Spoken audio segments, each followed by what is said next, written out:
ಮಾಜಿ ಸಚಿವ ವೆಂಕಟರಮಣಪ್ಪ ಅವರು ಶುಕ್ರವಾರ ಬೆಳಗಿನ ಜಾವ ಮೃತಪಟ್ಟಿದ್ದಾರೆ. ಇವರಿಗೆ ಪುತ್ರ ಶಾಸಕ ಎಚ್.ವಿ. ವೆಂಕಟೇಶ್ ಅವರು ಹಾಗೆ ಕುಮಾರಸ್ವಾಮಿ ಮತ್ತು ಪುತ್ರಿ ಪದ್ಮಾವತಿ ಇದ್ದಾರೆ. ಇವರನ್ನ ಅಗಲಿದ್ದಾರೆ.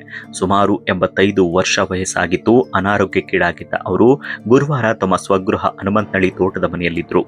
ಅಸ್ವಸ್ಥಗೊಂಡಿದ್ದ ಮಾಜಿ ಸಚಿವ ವೆಂಕಟರಮಣಪ್ಪ ಅವರನ್ನ ಮಧ್ಯಾಹ್ನ 2 ಗಂಟೆ ಸುಮಾರಿಗೆ ಬೆಂಗಳೂರಿನ ಫೋರ್ಟಿಸ್ ಆಸ್ಪತ್ರೆಗೆ ದಾಖಲಿಸಲಾಗಿತ್ತು. ಶುಕ್ರವಾರ ಬೆಳಗಿನ ಜಾವ ಹೃದಯಾಘಾತದಿಂದ ಆಸ್ಪತ್ರೆಯಲ್ಲಿ ಮೃತಪಟ್ಟಿದ್ದಾರೆ. ವೆಂಕಟರಮಣಪ್ಪ ಅವರು 2008ರ ಅವಧಿಯಲ್ಲಿ ರೇಷ್ಮೆ ಮತ್ತು ಸಣ್ಣ ಕೈಗಾರಿಕಾ ಸಚಿವರಾಗಿದ್ದರು. 2018ರಲ್ಲಿ ಕಾರ್ಮಿಕ ಸಚಿವರಾಗಿ ಕಾರ್ಯನಿರ್ವಹಿಸಿದ್ರು. ಒಟ್ಟು 4 ಬಾರಿ ಶಾಸಕರಾಗಿ ಚುನಾಯಿತರಾಗಿದ್ದರು.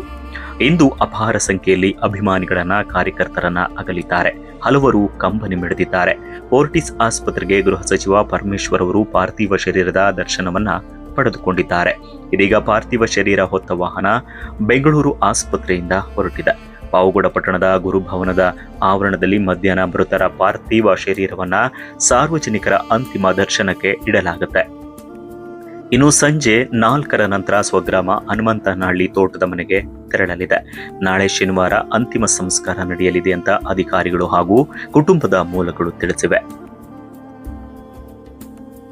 Naveen Kilarlahalli, lead news, Pavagada.